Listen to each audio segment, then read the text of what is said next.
Please help me in welcoming Robert Hood. Hello.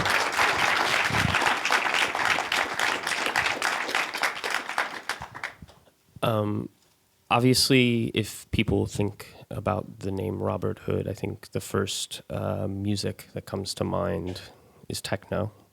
But I wanted to start where you actually maybe began with music, with hip hop. You went under a different name for a while, not Robert Hood. What was your name? And tell me a little bit about how you got into hip hop. Yeah, Robert Noise was what I went by, and that came from the art of noise, and sort of from the Bomb Squad as well, production team for Public Enemy, and so yeah, of course Sugar Hill Gang, but even before Sugar Hill Gang there was Dolomite, there was a guy called Blowfly. When I was a kid, we used to sneak away and listen to these recordings of adult raps from this artist called Blowfly, and so that was sort of my introduction into it. And so again, with Sugar Hill Gang and with Grandmaster Flash and Furious Five and Curtis Blow. But then, around the time when Run DMC came out, that was when my world just shifted, because of the way they arranged their music. There was no introduction. There was no, it was a departure from the way music was structured. And so they just came out with this blatant hard beat, and I just felt the earth shift and change, and there was this sparse, minimal production, and so hip hop was my thing, Between that and stuff by Soft Cell, Thomas Dolby, I was just bored with radio, top 40 radio, and the noise element. Again, going back to that. My thinking was, why not throw the world a curveball and take kitchen utensils, for example, and make notes, use that for making your notes and your snares and your hi-hats, and as opposed to conventional instruments. Should we listen to an early Rob Noise track? If I can bear it.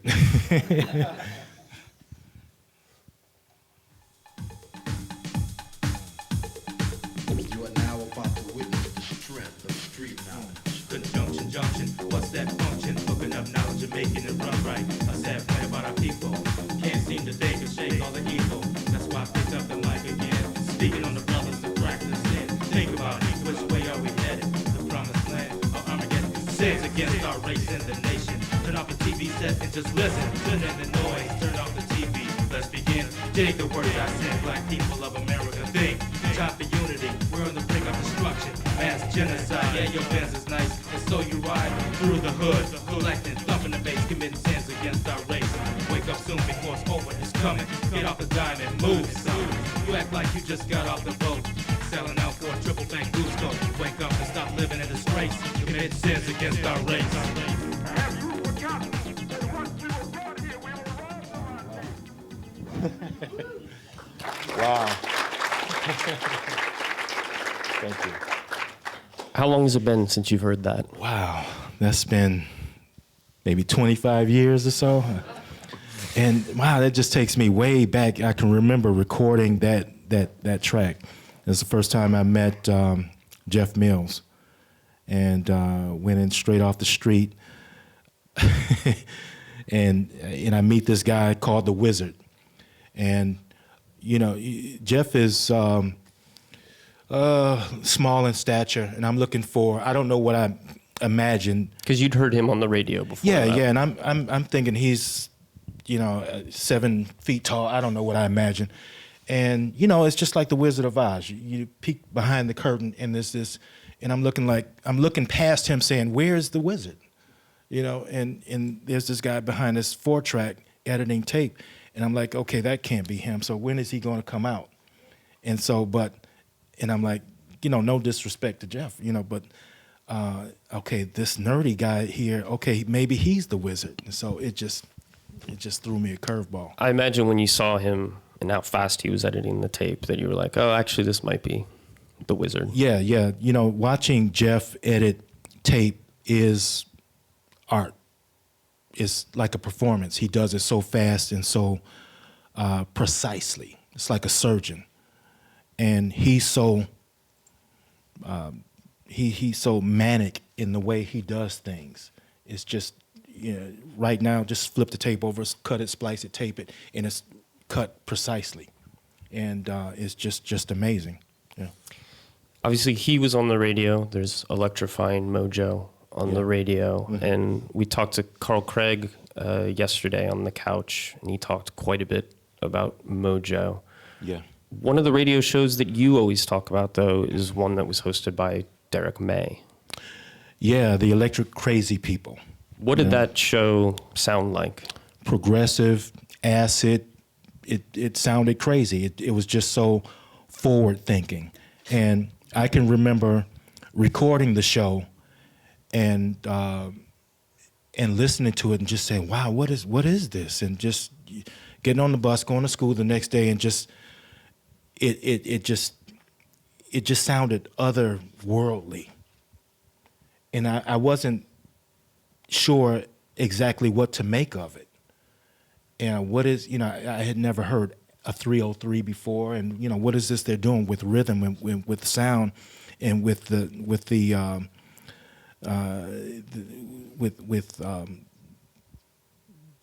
this beat. What is this beat? I didn't know what to call it. It wasn't called techno at the time. It wasn't called house. I just knew it as progressive music, and we called it transmat music. That's all we knew is Metroplex music. I don't know. Mm-hmm. So you're listening to this. You don't know how it's made. Who taught you, how it's made? How did you find out about I kind this of stuff? taught myself. I bought a Roland TR-505 from a pawn shop, and I didn't know how to program it. So I took it to a music store, and they said, well, you have to get a manual, and, this is the basic way to program it. And once I found out how it worked and how I could program it, I was done. I started trying to figure out, how can I make a hi-hat sing? How could I make a hi-hat sound like a reverb? And what else can I do with this? And so that machine was my introduction into techno. You always mention the hi-hat in making it sing. Why is the hi-hat for you so important? I don't know. It's just something about the ride cymbal and the atmosphere that a hi-hat creates. I would listen to jazz records and old funk and soul records, and the hi-hat would always take you to another place and seem to take you to a higher atmosphere. And so that was what lifted, that was that extra small, diminutive element that would lift you up out of where you were. Mm-hmm.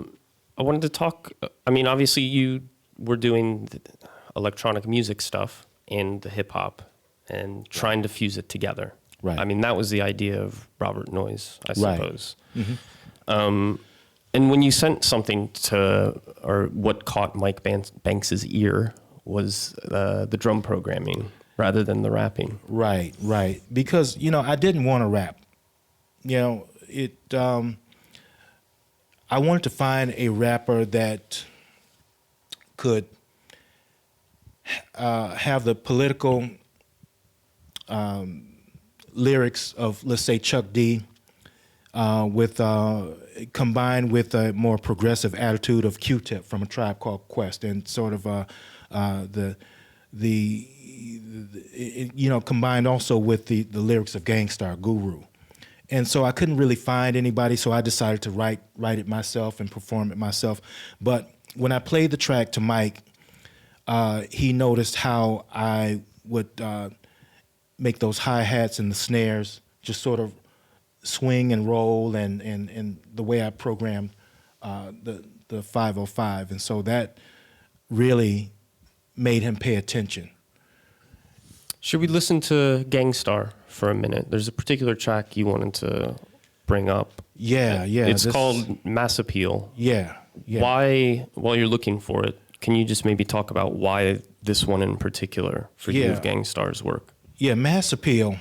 I love Gangstar, and Gangstar to me, DJ Premier, Guru, they embody what hip hop is.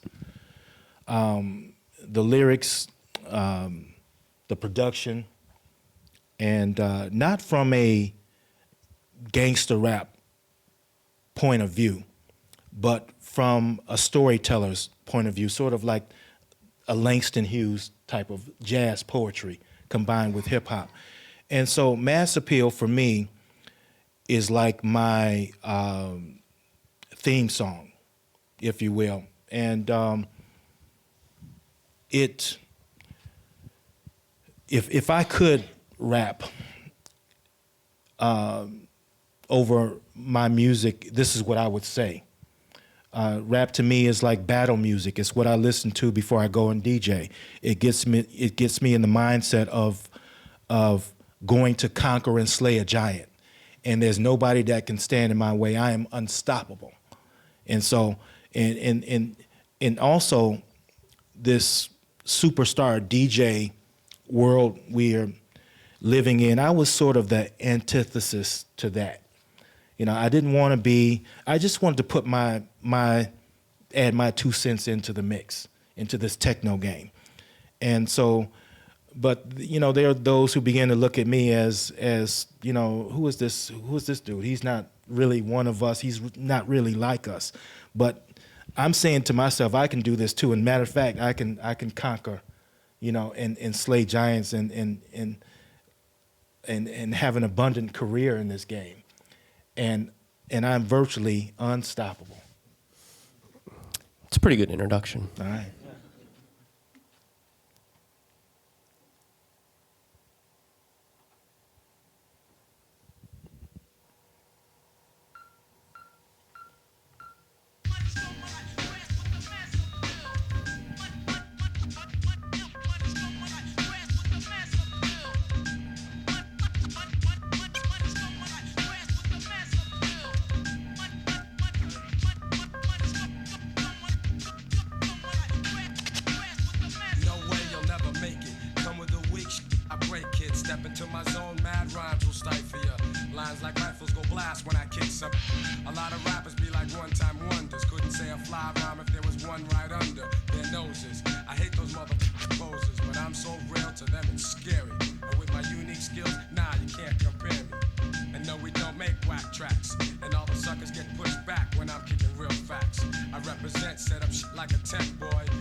Yeah.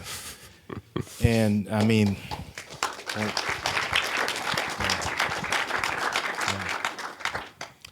and Guru's lyrics just told sort of my story and how I felt about this whole game. You know, there are those who are seeking so much relevance in techno and music and so much a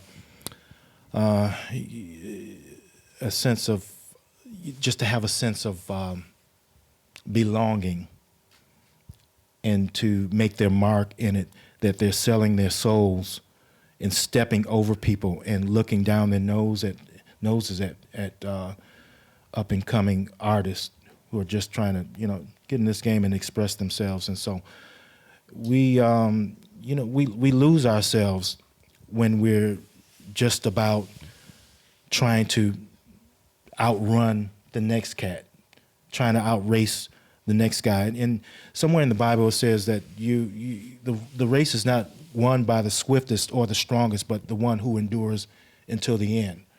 And so that's what I'm about. Why don't we take a look, I guess, before these superstar DJ days, at a little portion of a video, I think it's quite nice to see this naive kind of, first moments starting out. This is from 1992. This.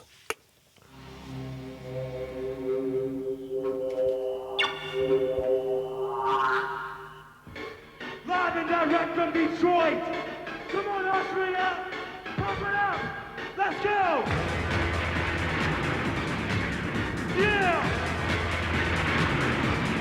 Come on, move. Move. Step up. Let's go. Underground. Underground. Come on. Raise your hands. All hands in the air. Get 'em up. Underground resistance stands for a movement, a revolution. Underground resistance is a label for a movement. It once changed by sonic revolution, and it's all underground. But by people listening to that, their minds have been expanded, and things will never be the same again. The music is universal music.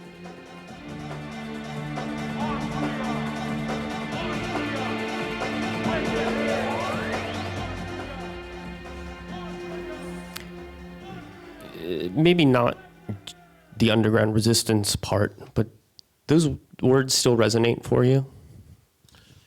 Yeah, absolutely. It's, techno is a movement. It is a revolution. It's a culture. And this vehicle, this format of music that we've been blessed to be able to express ourselves through and create beautiful music and to beautify this world is just a blessing. It's a privilege.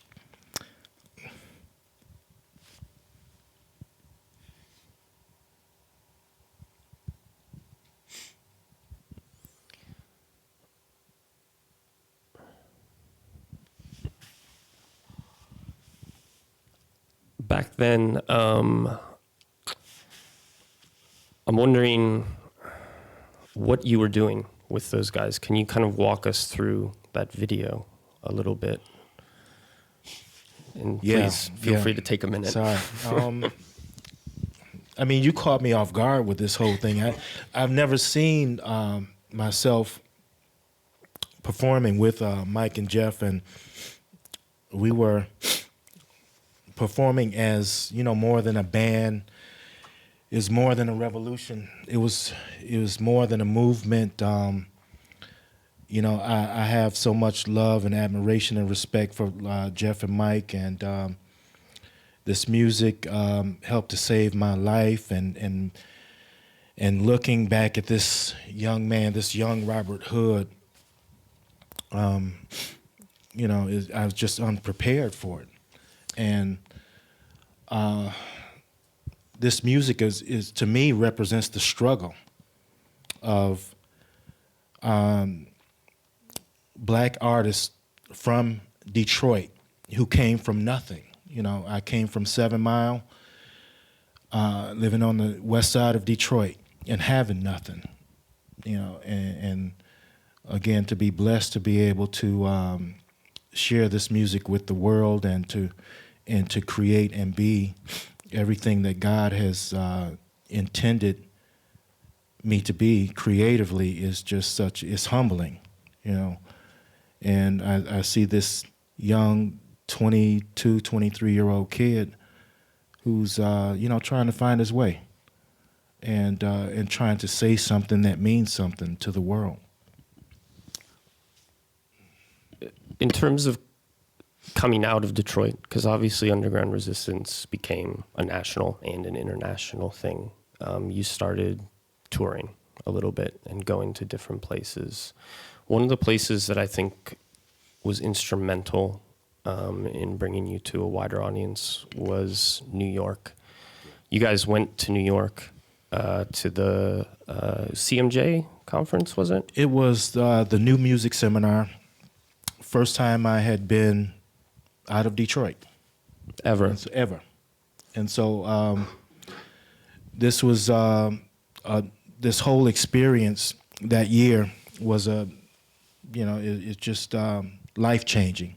It was a very pivotal time in my life and, just a life-changing event. We have a picture on the screen here. Yeah.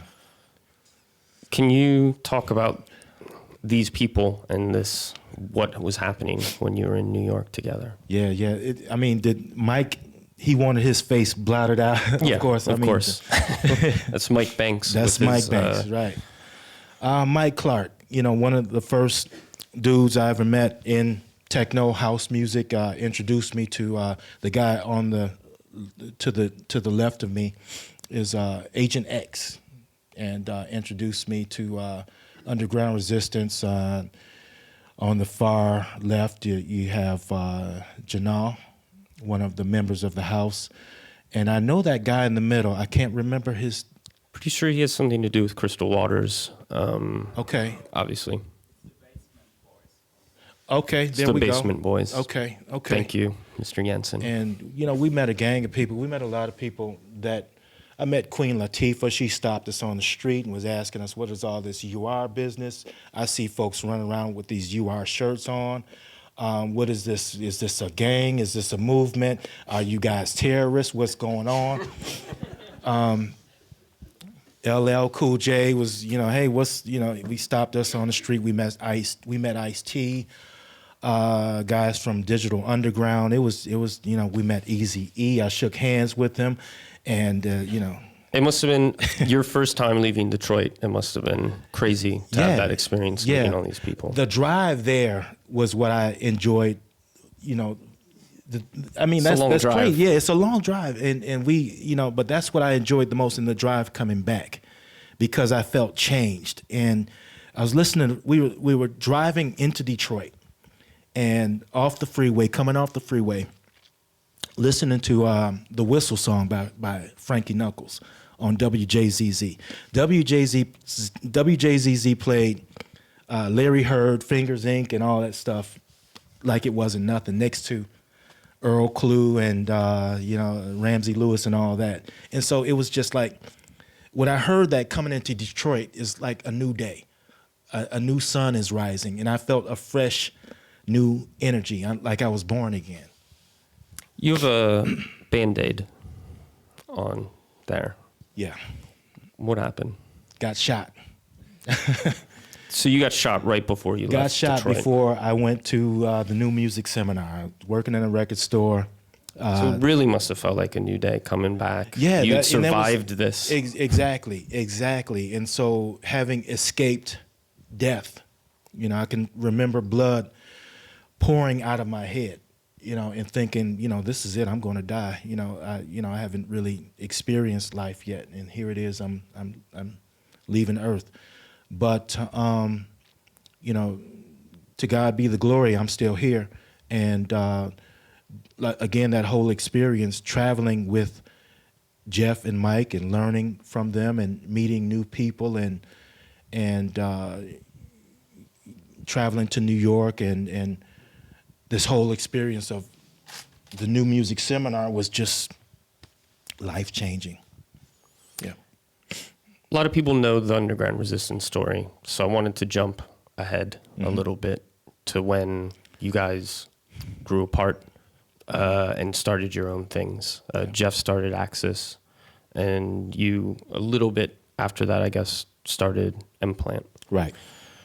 Tell me about that moment of trying to find your way without these guys that you had done stuff with beforehand. Obviously, you're still talking with them and stuff, but... Yeah.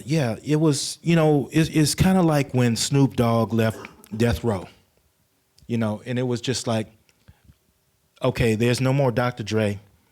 There's no more Suge Knight. And so what do I do? And so I really had to to really dig deep and look within myself and trust myself and believe, trust me, I was lost. I didn't know quite what to do. Here I was, Jeff had his career, of course, solidified, Mike solidified, but my career, my position in techno music wasn't quite as solid. Even though I came from this legendary group and there was a legacy, I still had to build my legacy. Kind of like, I kind of felt like, I remember feeling like Phife Dawg from a Tribe Called Quest, when Tribe Called Quest broke up. Here you have Ali Shaheed Muhammad has a career. He won and did Lucy Pearl with Raphael Sadiq and Don Robinson, and Q-Tip was doing his thing. And my feeling was I didn't want to be the runt of the group, and I could not be the one who just faded off in obscurity. I had to survive, and I had to do more than survive. I had to thrive and show the world that I could stand on my own 2 feet. Was there a particular track or moment where you felt like, yes, now I have a sound that I can call my own? I remember you said, Go ahead, please. Yeah, when Jeff and I did the first release on Axis, H&M, Sleep Chamber, was the track where I knew I had a voice and a sound that was completely all me. And it had nothing to do with underground resistance.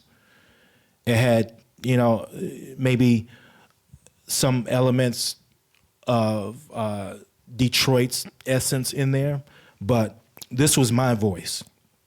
I can remember creating that track, and Abdul Haq, who used to do a lot of Transmat's artwork, he was in my studio at the time. He was working on something for me, and I remember hitting this certain chord from the Juno 2 and saying, hey, this is it. This is it's so Detroit, but I've never heard anything like it. But it's all mine, and it's something new, it's something fresh and original. You obviously went on to do an album that I think a lot of people know. I think it's worth listening to a track from it. This is from Minimal Nation, and it's called One Touch.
Sorry about that.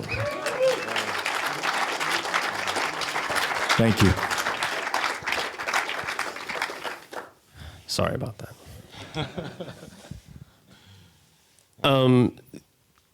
Minimalism. You've talked about it to many people for many years, but it actually wasn't the idea of this. It wasn't called minimalism or minimal at first. It was accessed authorized repetition. Access authorized repetition. Jeff asked me to go in the studio and dig deep, and to create something that was going to let the world know who I was and what I could do. And so, yeah, it was called AAR, and the name was too long. It just didn't fit. It wasn't catchy enough. And so, Jeff and I were having this conversation about saying the minimal nation is rising. There's this new movement called the minimal nation, and that's when we both said, that's it. We have to call this minimal nation. And so, it's funny that, God, when he created the earth, and the Spirit of the Lord moved over the waters, and God said, let there be. And what we spoke, in what I spoke into existence, we didn't even realize what brand new world we were creating. And so, listening to it, I couldn't help just messing with the frequency and whatnot. And in making the hi-hat do something else, but, just stand there. And my whole idea with minimalism was to create rhythms inside of rhythms inside of rhythms, sort of hidden rhythms. I remember those posters back in the 80s where if you stared into it long enough, you see a hidden picture. And so that was my idea, was to not just create diminutive art or simple art, was to draw sort of like trance music. This is real trance music. I don't know about that other stuff. This is the real deal. So, and so, it was hypnotic, and took you and drew you in. And my thing was to not make everybody in the club go crazy, with this spiritual movement, but to have that one guy in the back of the room, just lose it, and just start to scream and almost catching the Holy Ghost. And that was my whole focus. When you're creating something like this, where it is hypnotism, how do you know when you've got it right? How do you know after listening to it for so long? I assume it gets hard to hear it in a way, especially with this type of music. Sometimes it's instant. Sometimes the goosebumps or that spirit that lets you know that's it. And sometimes it could take a few days, but when you have it, I could tell by the goosebumps. I could feel it by the hairs on the back of my neck raising up. And wow, this is it. And I know it's real to me, and so I know it's going to be real to somebody else. Tell me a little bit about Floorplan. Right.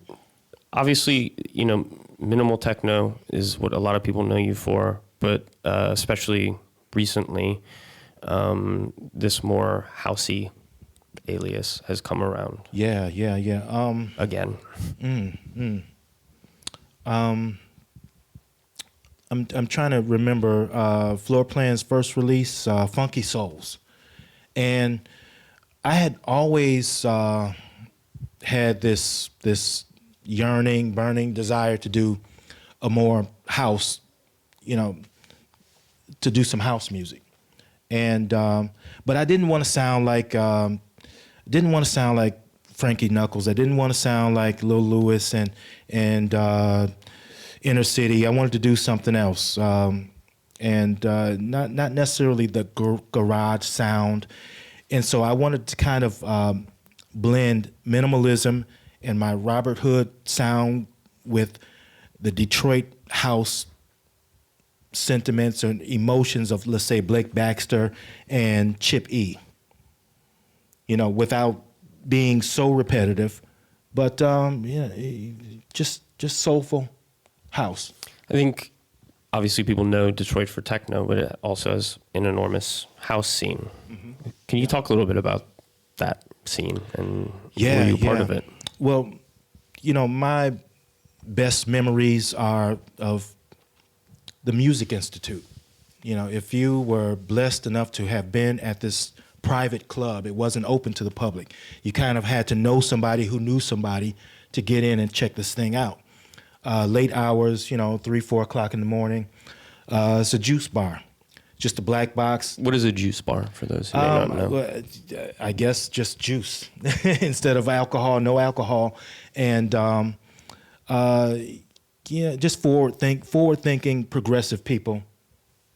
It wasn't about so much of the club atmosphere. It's a strobe light and just blacked out walls, and you could hear DJs Derek May, Blake Baxter, D. Wynn, Kevin Saunderson, of course, and DJ Overdose. Was one of my favorites, and it was like a spiritual mood in that room. You couldn't really see the DJ. You could see like a silhouette up in the loft playing this banging house music. I remember also going to heaven to hear Ken Collier play, and that was just the best house music you could ever want to hear, the best jack tracks and the best acid house on the planet Earth. And it was just, this club was, again, late night, 5, 6 o'clock in the morning. This was unheard of. Ken Collier is someone who I don't think is known terribly well outside of Detroit. But sadly not, yeah. Everyone you talk to mentions him and says he's the godfather. He was our godfather of Detroit house music. And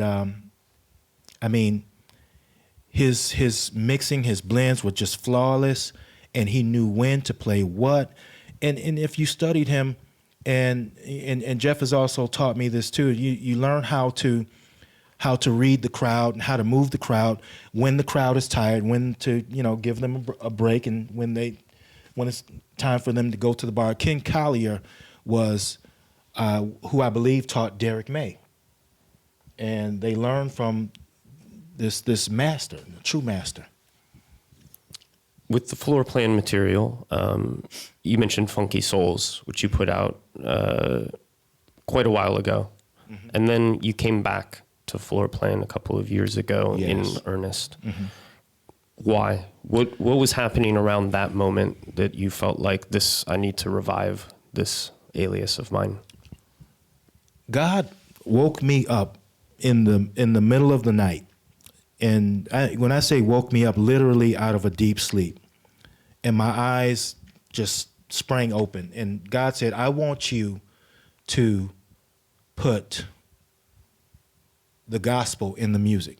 I want you to put this message of the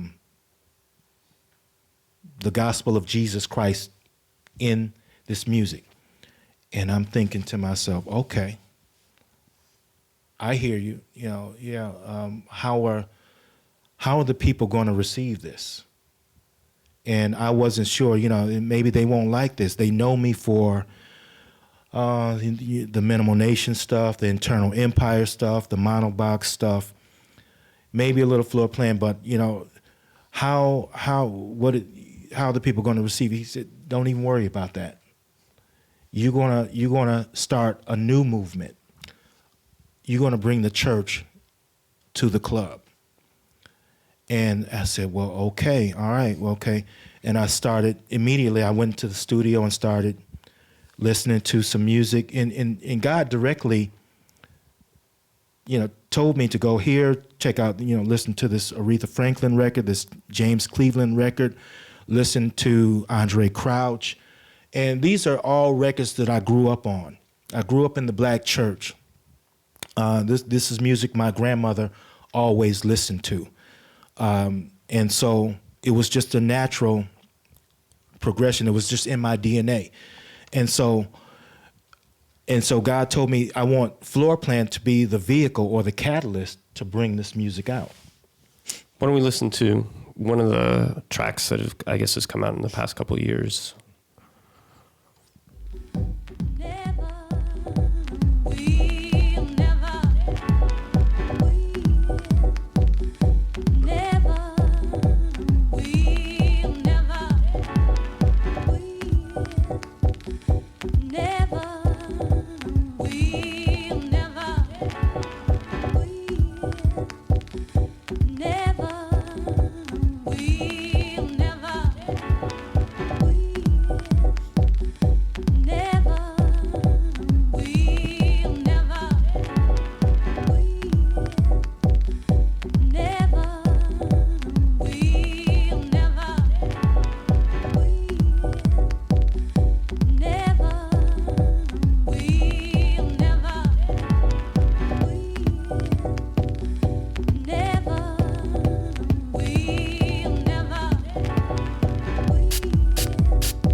Thank you. This is the first time, aside from the previous floor plan material, that you were really working very extensively with any sort of vocal material, I think, if I'm not mistaken. Yeah. Was that a challenge for you? It really came together so natural and organic. It was just, and I cried in the studio because of how God was orchestrating my every move, and it was just so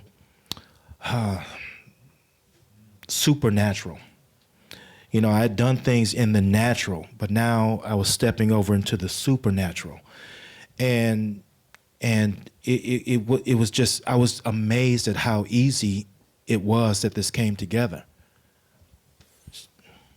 Aretha Franklin is the singer on that, not to give too much away. Yeah, that's fine, yeah. But you've talked quite a bit about her as an inspiration in the recording that was done. It was from, I guess, a church in on the West Coast from the 70s, like a live thing. Yeah, it was Aretha Franklin, backed by the Reverend James Cleveland, who was the acting as the musical director and choir director, and at this small church in LA, I believe, in '73. And I had listened to this recording, of course, growing up as a kid in Detroit, and I thought it was amazing. One of my favorite tracks was "How We Got Over," and I remember how good that record made me feel as young kid growing up and coming out of the civil rights movement after Dr. Martin Luther King had been murdered and the riots in Detroit.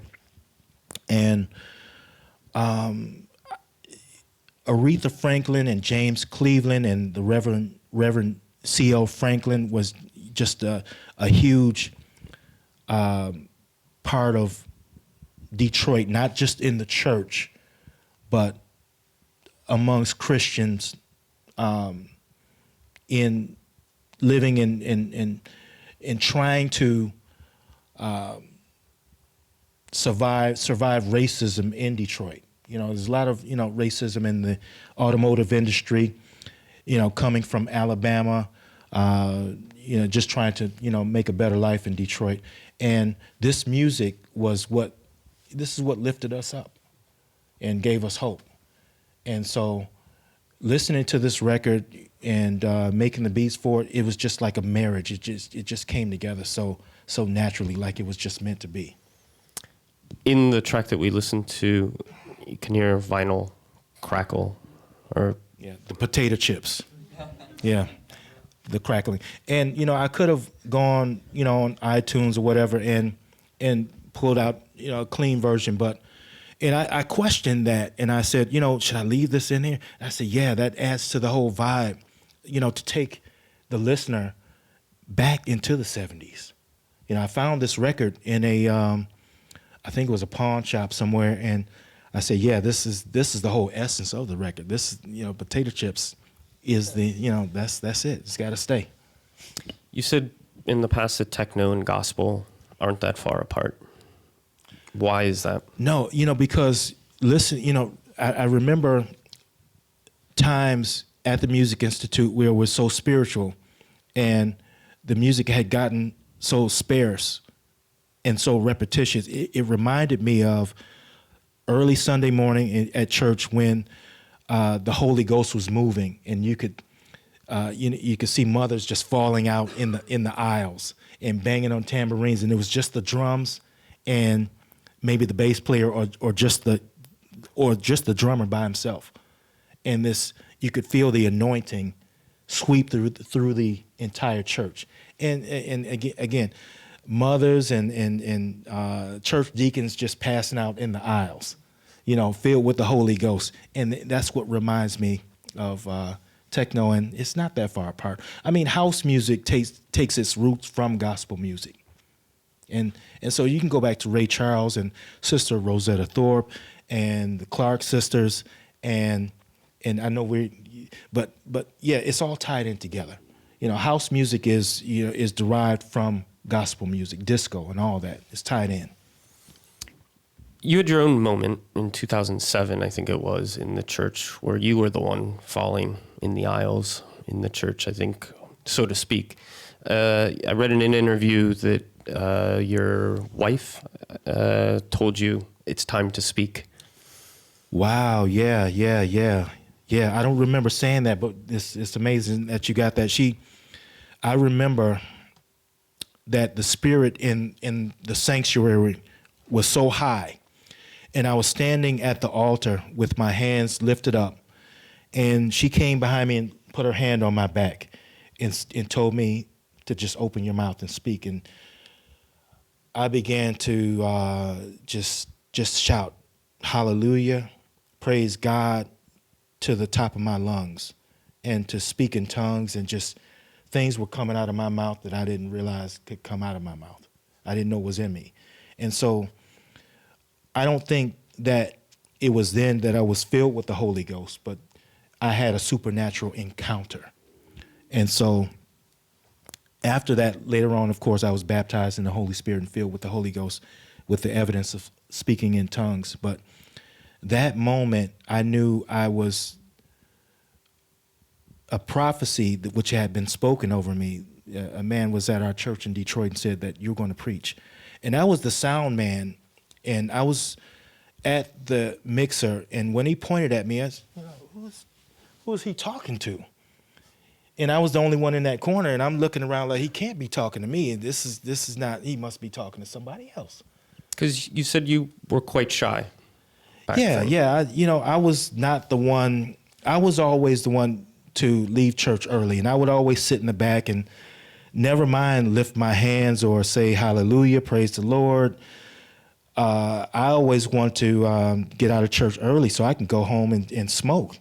I wanted to, get to my stash and start making music. So, I mean, I'm being real.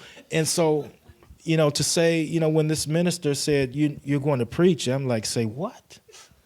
Who is he talking to? And he must have this wrong. He's got to be wrong. So, but. I guess I want to touch on Monobox for a minute or two. Mm-hmm. This is something we haven't talked about. How does it differ from Robert Hood, and how does it differ from Floorplan? How would you describe it? I remember this book. I think I was about 13. No, 14, 15 years old. I read this book. I can't remember the title of the book, and it was about this black ominous box floating above the earth, and it was an alien invasion. And for days and weeks, this box floated above the earth, and after a while, things started to happen. The animals began to disappear. Organic life began to disappear. And the box started to open up in different places. This big, rectangular box, and doors began to open, and these other boxes began to come out of it. And I don't remember how the story ended or what happened, but I remember that having such a strong impression on me. Sort of like this mixer, and things and sounds began to come out of it. And so that was, Monobox began as this other minimal life form, this alien life form that was coming out of Robert Hood. You mentioned minimal, and it obviously is minimal, but I think it's alien as opposed to maybe the Robert Hood stuff, which has... Yeah, absolutely alien. Yeah, that's it, this alien life form that was coming out of this internal empire that was within Robert Hood. So this was another dimension, another side of Robert Noyes, Robert Hood, the vision, and these alien sounds began to come out. This is Realm 2.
Thank you. I find it quite interesting that when they're playing, you can't quite keep your hands off the mixer. I try, and I can't do it. Yeah. A little undisciplined when it comes to that, yeah. Mm-hmm. Do you have a lot of versions of tracks? Because I think, at least to me, it seems like, you're fiddling with it. It's always, let's make it sound different. Or do you always have a track and they're like, this is it. This is how it needs to sound? Tracks like this, I've got about maybe 7 or 8 of them, 7 or 8 different versions. And some with beats, just some really sparse with the rhythm. And yeah, it was just trying to figure out which one is going to tell the story the best way, to sort of finish this book I was reading. And each one, each track sort of representing a variation of how the story went, alternate ending and whatnot. But yeah, about 7 or 8 of these things, and just hard to figure out exactly where I wanted to go with this thing. Yeah. obviously tons of artists talk about narrative in their songs and trying to tell a story. In techno, especially with a single track, I think it's a little bit harder. Is it hard for you, or is it come pretty naturally? Sometimes it's a struggle. You know, sometimes I find myself saying, how do I tell the story of faith? You know, for example, with Omega, you know, which obviously has no lyrics. And, you know, through the song titles and through the storyline, you know, I try to give the listener an idea of a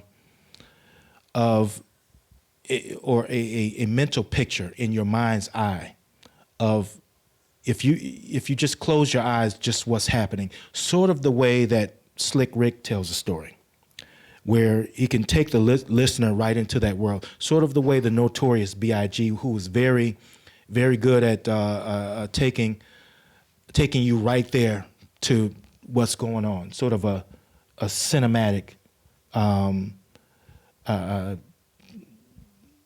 reality in your mind, you know, so you can be right there immersed in the story.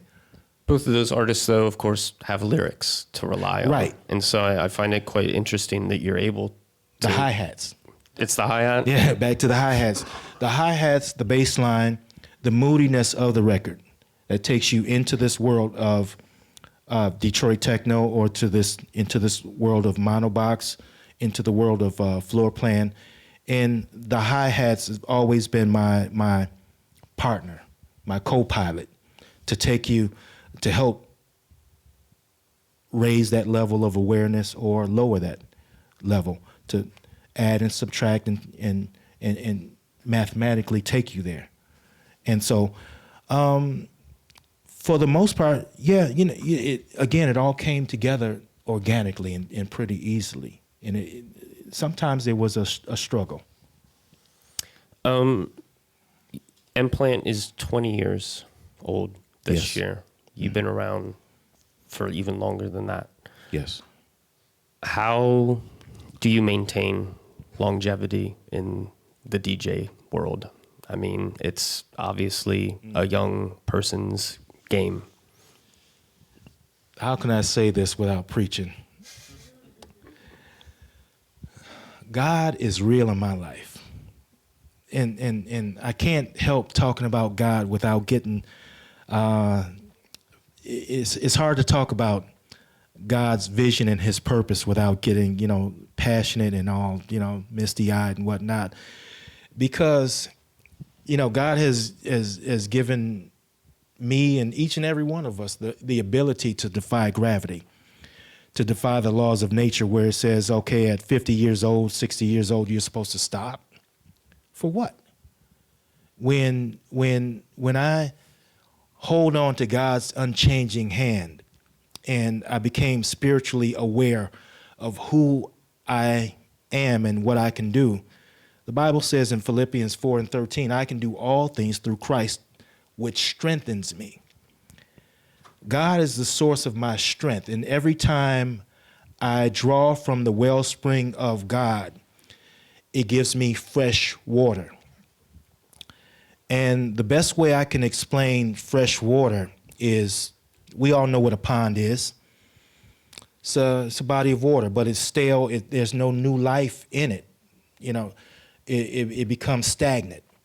But a river flows with new water, constantly flowing with new water. And so that being connected to God and staying connected to God gives me fresh water every day. So I don't have to run out of ideas and creativity. I'm always creative, and I've got ideas and song titles and albums just on reserve. And God is constantly feeding me and talking to me and say, hey, I want you to do this. I want you to tell the people this. I want you to tell the people that you're going to a place where you'll never have to grow old.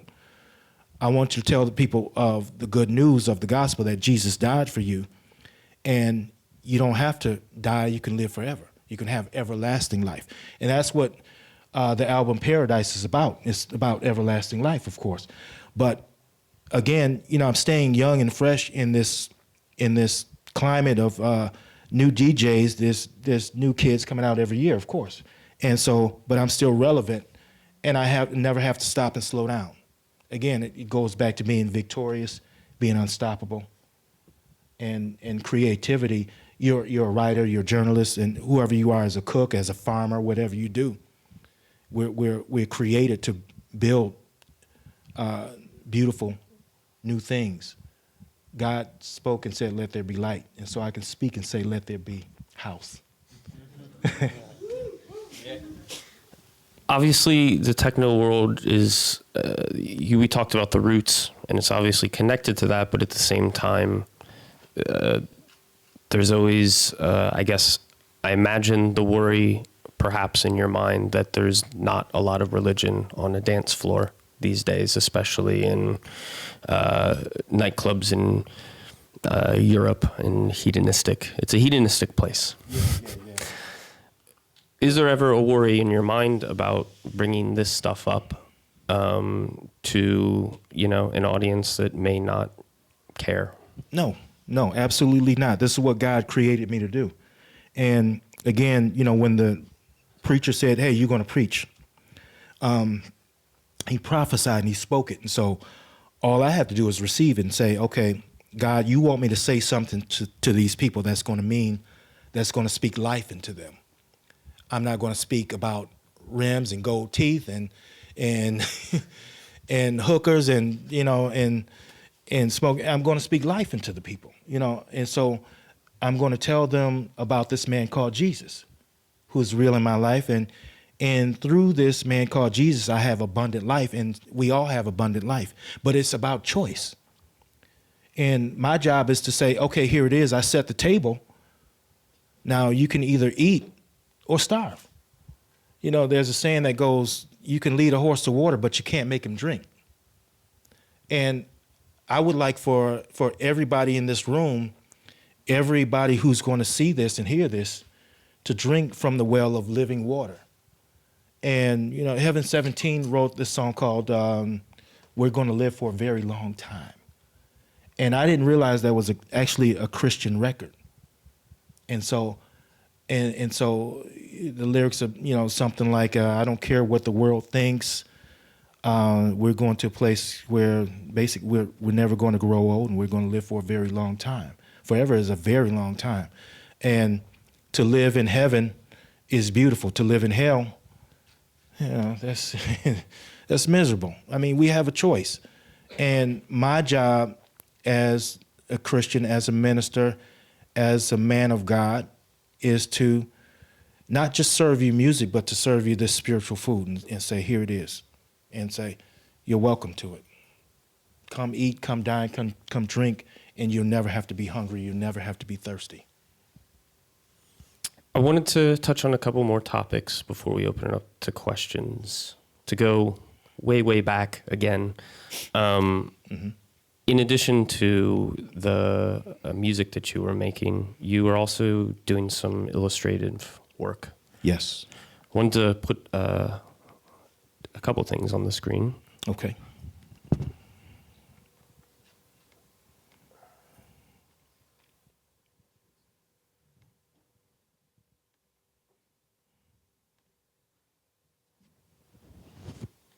Yeah. Can you talk about what that is? Yes, album cover for members of the house. It's a compilation for Vibe Records, Keep Believing. And you have this man looking at hope. In my opinion, it's an illustration I did. I think I was maybe 19, 20. And, the guys from the label, they were looking for the artwork. And they said, hey, I might have something that might fit this concept and this title. What were you using to illustrate back then? Was it just pen and paper? Graphite. Yeah.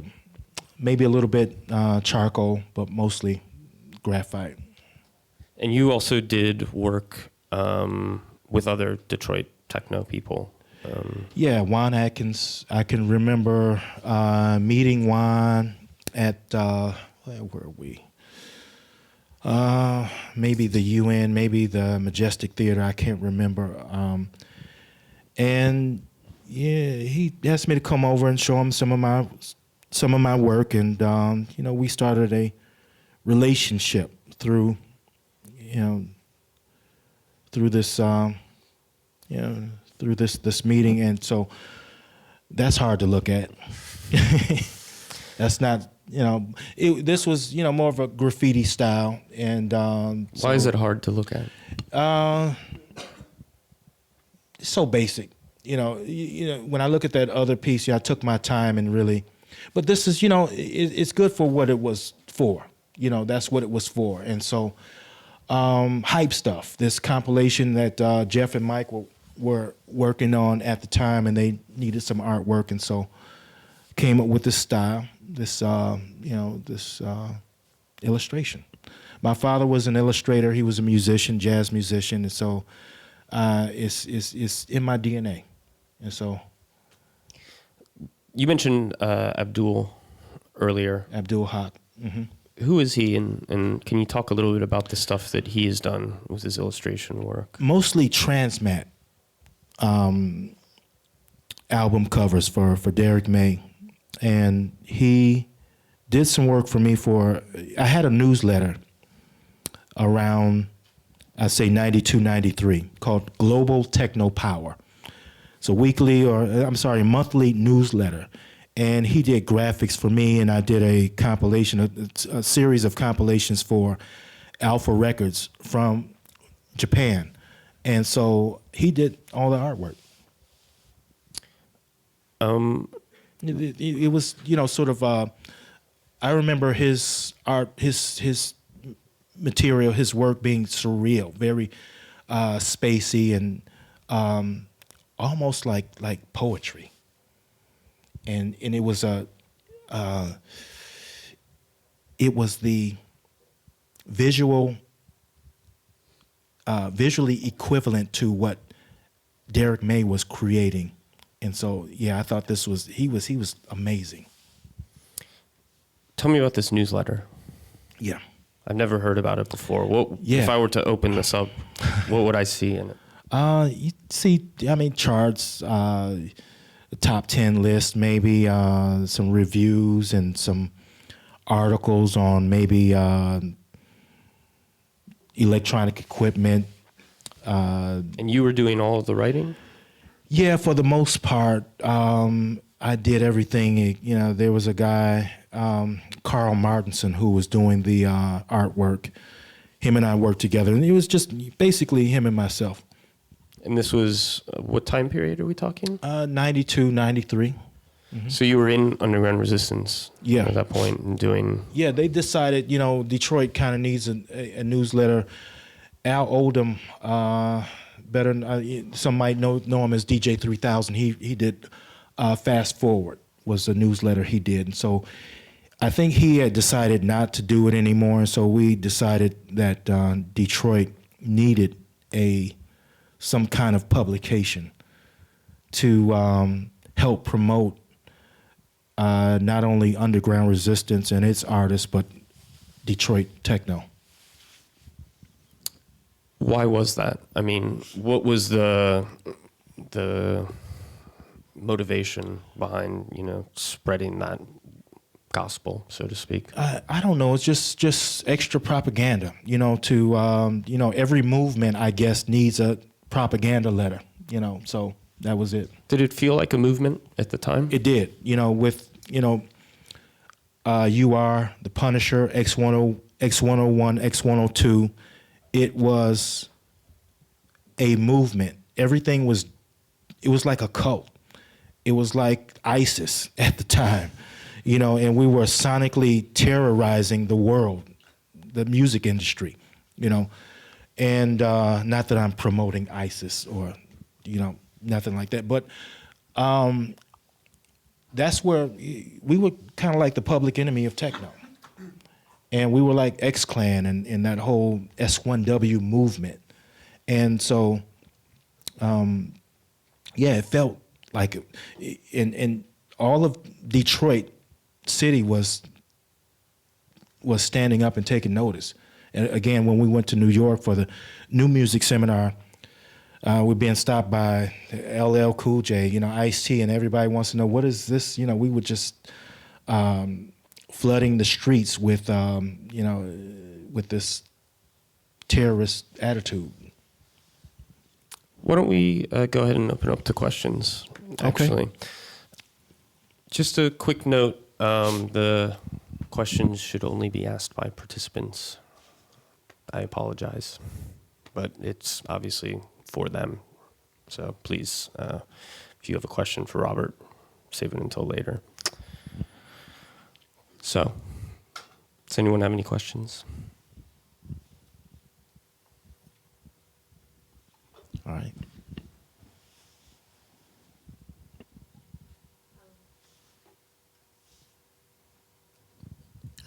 Hey. Hey. I'm a DJ too, and I'm really thankful I'm a really fan of what you do. And I really like how you develop time, because it seems like I really like when I hear music that it's not rushing anything. And maybe I was wondering if you could talk a bit about that, like how do you develop time in what you do? Yeah, the pace. I decided to just gradually pace myself. Why rush to it? You're not in a race. And gradually evolve and build, and not try to outrun the other artists. Let them be them and let them be you. What God has for you is for you. What God has for me is for me. And so trying to, again, I would compare myself sometimes to Jeff Mills. It's hard to be in that camp and not say, and look at what he's doing and say, wow, how do I keep up with that? He's so sporadic. He's here one place and here the next minute. But I'm not Jeff Mills. I'm Robert Hood. It's hard to compare myself to, let's say, Kevin Saunderson or DJ Pierre or Marshall Jefferson. I have to be me. And so I go at my own pace. And in keeping up with the times, I have my own universe. I have my own time system.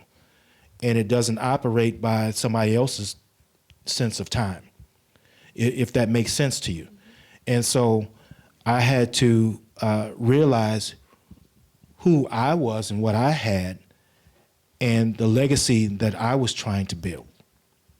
And I can't base it off of somebody else's legacy. How do you do that when you have a festival set, a very limited amount of time? Because I think you're quite unique still in those situations where it doesn't feel like you're rushing, so to speak. Yeah, just supernaturally. God can suspend time. He can turn back the clock if that's, if he willed it. And so being connected to God, I don't have to comply and conform to this hour set. I can just simply speak and say, God, inside of this hour and a half, give me more time. And it will actually seem like I've bent time and spaced it out where there's plenty of time, if that makes sense. Spiritually, the spirit realm is it's like the Matrix. It's like we live in this Matrix, and then you have a red pill, you got a blue pill. I choose to step out of the Matrix, out of this natural realm, and step into reality, this spirit realm, and bend time and say, I have more than enough time, whether it's 45 minutes or 2 hours or whatever. It's enough for me to do whatever. Hi, thank you for taking time out, and I really appreciate it. God bless you. You mentioned that you mentioned light and the hand of God helping you along the way. I was just wondering, that is the light your only source of inspiration, because light cannot exist without darkness, and do you ignore darkness, or do you consider it as part of your process at all? Absolutely part of the process. Light illuminates darkness. You shine a candle. If this room were dark and you light a candle, it's going to illuminate this room. And so darkness is absolutely necessary in order to show light. You don't light a candle in the sunlight.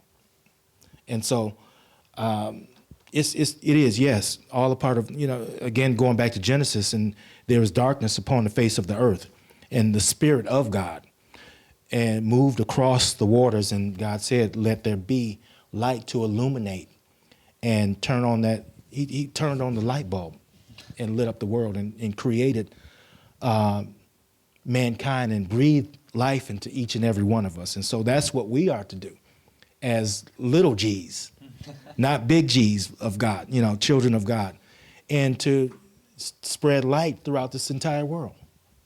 So yeah, it's absolutely a part of the process. Thank you. Yes, sir. Hi. Hi. Very honored to have you and to be able to speak to us. That's great. We learned a lot, I guess. I'm a producer. I produce tribal house, and the reason I like tribal house is because of spirituality.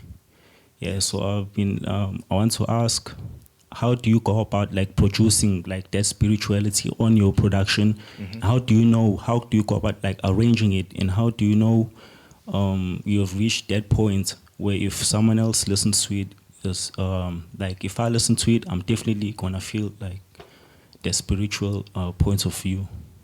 The first thing I do when I go into the studio is I pray and ask God to tell me what to say, what it is that you would have me to do. The soul houses the mind, the will, and our emotions. And so I don't want to when I go into the studio, I don't want to approach it from this standpoint of my feelings so much, but more so what God would have me to say, and to anoint my hands and my mind to create something that's going to touch people. Drums, you can go back to Africa. The African drum is communication. It's a communication tool. It's the telephone. And so through the drum programming, I began to build the foundation, and God will tell me to guide and anoint my hands to mold and shape this formless clay, so to speak, and to build up the drums and to begin to add layers of sound here and there. But first starting with the drums as a solid foundation, and then building with these other materials to build this form of communication to tell this story. And you know it when you feel the Spirit of God moving through you. You can feel the Holy Spirit. And there are other spirits in this realm, in this world, evil spirits, and that's what we want to stay away from. But you can feel it, again, the goosebumps, the hair on your neck raising and saying, hey, this is powerful. And I know this is going to affect change in this world.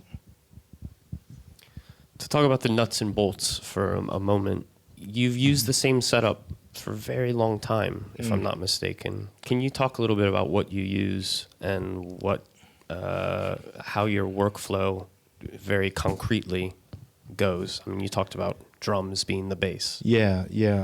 I can remember, I'm old enough to remember, I don't know if some of you, the SB 1200 was, the Akai instruments, the MPC instruments was the weapon of choice for a lot of producers. It wasn't for me. The 303 was very prominent and still is. The 909. I had this little pocket sequencer. It's a Yamaha QY 100, or I think it was. You mind pulling that up? I think it's a 1,000 or 7,000. It's part now of I'm a using the series. 7,000 or the 1,000. I can't remember. But back then, around 90, 91, 92, I was using the small pocket version. And that was my weapon of choice. That's what I programmed all of my thoughts and movements with. And for me, it wasn't about the one in the middle is the one I'm using. And for me, it was about, just like when I had the Roland TR-505, it was about squeezing the life blood out of that one machine to get it to talk and communicate. Rather than, I've seen plenty of producers have basements full of equipment and still not be able to make a record. And so my thing was about being able to slay a giant with the tools that I was familiar with. And for me, it was choosing five. It was like choosing, like David and Goliath, choosing 5 smooth stones to kill the giant. That's all I need. The rest of this equipment was, to me, cumbersome, and it got in the way. And so it was about subtracting. It's about doing math and subtracting and saying, okay, this is all I need to walk on water and to kill giants. So it's up on the screen now. Yeah. This is what you're using. That's today. what I use today. That, and I use an Akai XR20 drum machine, a micro Korg, and maybe an MPC 5000, which is a monster in itself, you know. And those are pretty much my weapons of choice. Not a lot. A minimal setup, if you will. A minimal setup. Are there any other questions? Over there.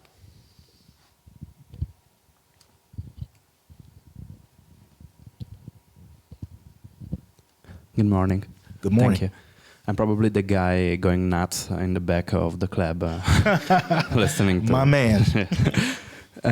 Speaking of minimalism, is there something in music or outside music, some piece of art you see as the perfect example of minimalism and you see as some kind of horizon you want to reach when you make your minimal tracks?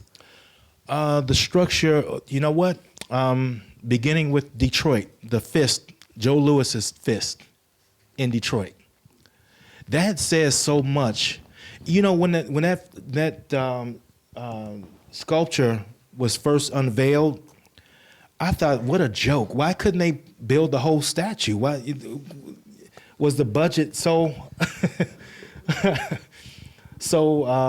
low that all we could afford was a fist? But then, you know, I began to look at that fist as a symbol of Detroit's resilience and Detroit's power, Detroit's progressive attitude, and it also makes me think of Detroit Bad Boys, the Detroit Pistons, and it's sort of bad boy aggressive nature. Joe Lewis's fist, and it speaks of to me progression, that each and everybody that lives in Detroit, we're survivors. And one thing about Detroit is we're resilient, we're resourceful, and we know how to survive whatever comes our way. And that to me is what is that one fist. And I'm glad that they didn't put the entire statue. And maybe that's all we could afford. Maybe the city was broke, but this is it. Thank you. I was quite interested that there's so many other styles of music that you hear minimalism in. Mm-hmm. Obviously, you mentioned Run DMC earlier.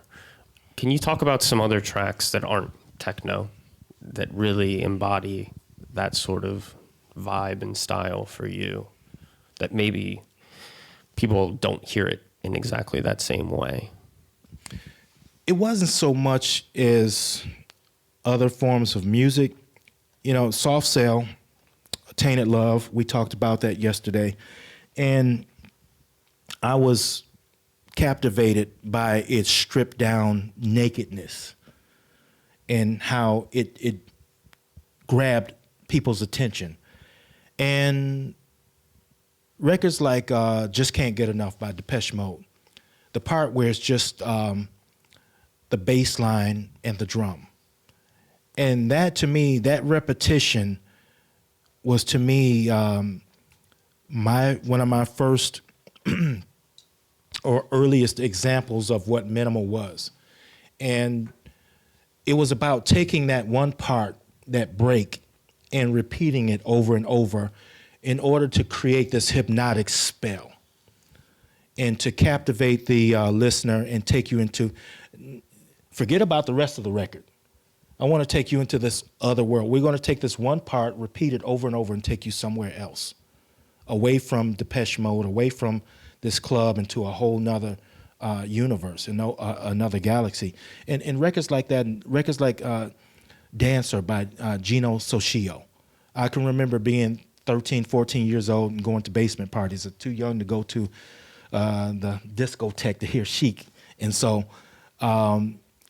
it was about going to the basement party and to see the way that the breakdown had an effect on the dancers and what they would do and how they would react, and their necks just sort of, reacting to this record in a whole nother way.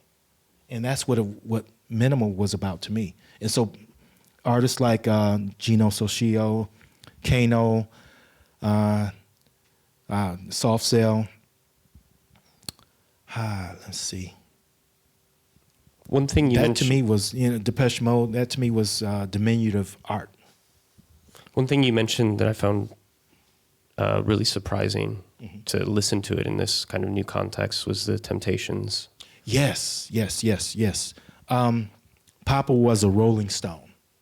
And the bass line and the strings, and when the hi-hat begins to kick in. And to It's always about the hi-hat. It was, again, sorry. But that's, again, the hi-hat raised that, okay, there's another building element. It takes you somewhere else. Let's listen to this with that kind of context. Yes.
Yeah.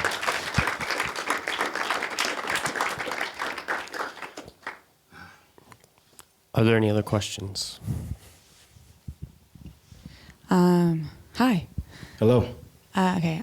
It's kind of, I'm not sure how I'm going to ask this question, but when I'm listening to you talk about your music, and it really, as someone who's done some West African dance, that like reminds me of the spirituality and the drumming that I think as African Americans we lost in some generations. So it's really awesome Yes. and refreshing to see it approached in drumming like that. But I guess I was just wondering if you ever looked to any West African music or African music in general for inspiration, and if it's ever informed your music or anything. I like that. absolutely have. Yeah. Just to listen to and to get caught up in the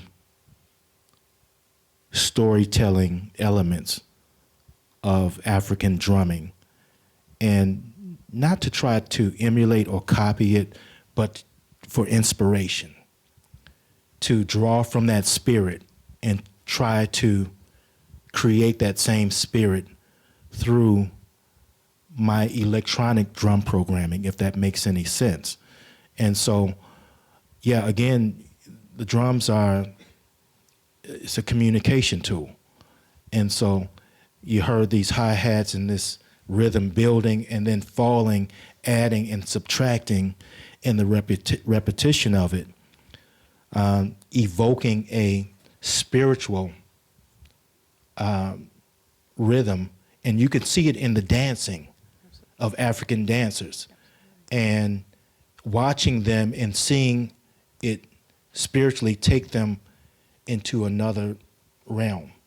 That's what it's all about. So I absolutely listen to Aborigine drumming, West African drumming, Cuban drumming, and rhythm to try to add to my formula. Thank you for that.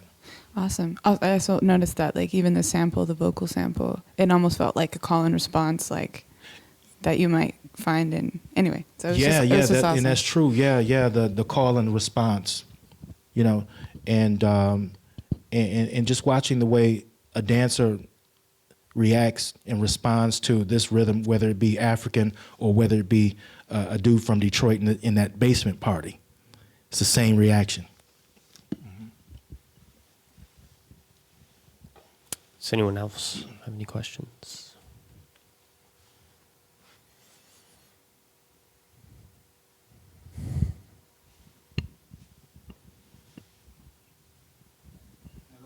Yes, sir. Hello.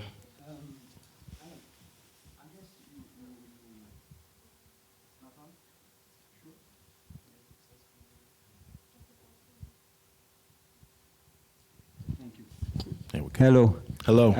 I guess you have lots of offer for gigs, and I'd like to know, how do you choose your gig?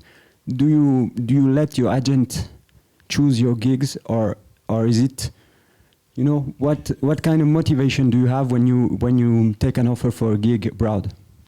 It's the one that's paying the most money. But no. It's I'm kidding. My agent, he floods me with gigs. You have to take this gig here in LA, New York, and it's really not a method to it. I want to play I've been told when I was about 16, 17 years old, a friend of mine said, Robert, you're the type of dude, you'll play records for kids at a daycare. And so for me, it's about being able to put on some records for some people, and let's sit around and listen to some music. And so that's what it's all about for me. And so if my agent says, hey, you're playing in Paris, you're playing in Tel Aviv, that's where we're going, so I really don't, I let God choose for me. Okay, thank you. I suppose for the You're participants, it might be interesting to get an insight as to how you've gotten a relationship with your agent, to the point where you trust them completely to get you to those places. I don't trust anybody. I don't trust anybody but God. No, I'm just kidding. My agent, Oliver Way, it's been developed from a working relationship to a friendship relationship over the years, and it's just a matter of saying, hey, dude, you know what we like and what we don't like. What do you like? What do you not like? We like nice hotels. We like, just to be treated with respect and dignity, and not to be, shuffled here and there in a hurry. I'm not a diva, with that kind of attitude where I have to have caviar in my dressing room and to have water at a certain temperature, and I need the decor to be just like my living room at home and nothing like that, but just to respect me as a person. If I were a booking agent, I would do the same thing for anybody and say, hey, this is my guy. He needs adequate transportation and just the basic necessities that you would and just honor him and revere him and respect him. That's it. We had Seth Troxler on the couch last year, and he's obviously also a touring DJ. And he said the one thing that he wants more than anything is a clean pair of socks. Oh my God, he's preaching. That's gospel right there. And let me tell you, clean socks and clean underwear is like gold, because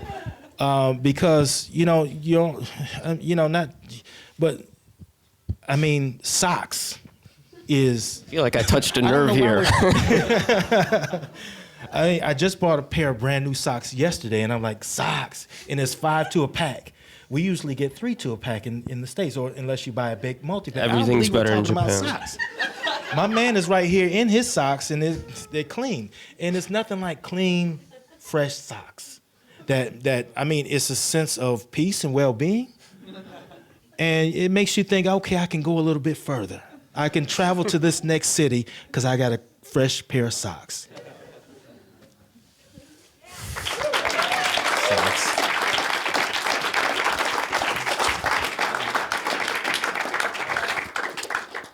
I'm glad I asked that question.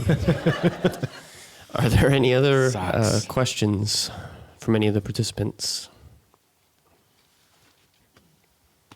Cool. Well, Robert will be around. He'll even be here tomorrow for the Tom Tom Club lecture. Yes. Which is, you were talking about it earlier today or yesterday. Yes. My daughter, she loves Tom Tom Club. We will be here. And so if you do have any questions, please feel free. But for now, please, thank you. Thank you, Robert Hood. God bless you.